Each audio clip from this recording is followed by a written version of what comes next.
Un bien simple peut raconter une vraie stratégie. L'été dernier, j'ai vendu un appartement à Montpellier. Un bien simple. Un F2. C'est pas une villa de luxe ou un bien spectaculaire à 3 millions d'euros. Et pourtant, cette vente raconte une vraie stratégie. Parce qu'une erreur fréquente quand on vend un petit bien, c'est de jouer petit. De se dire, oh, on met une annonce, on attend les appels et puis on verra bien. Un appartement à un prix raisonnable mérite une vraie mise en scène commerciale. Première étape, ce sont les photos. L'appartement devait être rangé, neutre et lumineux. On vend pas un logement encombré. Il convient aussi de choisir les bons moments pour la prise de vue. Le matin, par exemple, pour capter la lumière côté est et le soir pour valoriser le côté ouest. Et même des photos par drone pour replacer le bien dans son environnement. Objectif, que l'acheteur comprenne vite et qu'il ait envie de visiter. Deuxième étape, la diffusion. Il suffit pas de publier une annonce et d'attendre. Il faut choisir les bons supports, ceux qui fonctionnent vraiment dans ton secteur. Et surtout, il faut réactualiser très régulièrement l'annonce. Pourquoi ? Parce qu'en immobilier, c'est pas toujours le meilleur bien qui gagne, c'est celui qui est visible au bon moment. Troisième étape, les appels. Mon conseil, ne filtrez pas trop vite quand un acheteur demande plus de photos, plus d'informations, plus de détails et j'en passe. La bonne réponse, c'est rarement de lui envoyer un roman. C'est souvent le mieux, monsieur, madame, c'est peut-être de venir le voir sur place, non ? Parce qu'une vente ne se déclenche jamais sur une photo supplémentaire. Elle se déclenche quand l'acheteur se projette dans le bien. Et là arrive le véritable point stratégique, l'organisation des visites. Dans ce dossier, il y avait un chantier à proximité. En journée, bruit, circulation,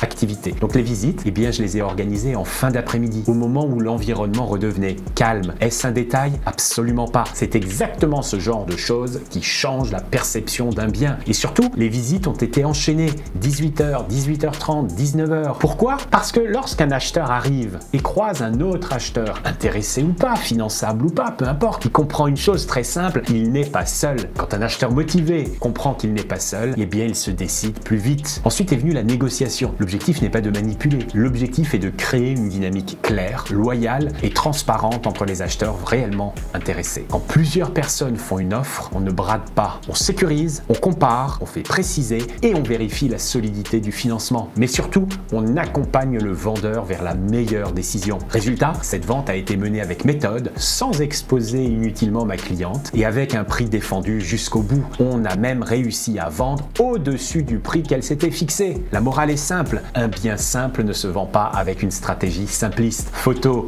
diffusion, appel, horaire de visite, enchaînement des rendez-vous, négociation, ce sont ces détails qui font la différence. Si ce type de retour terrain t'intéresse, abonne-toi, je publierai d'autres vidéos sur les coulisses, tout ce qu'on ne voit jamais dans la vraie vie. Dis-le moi en commentaire.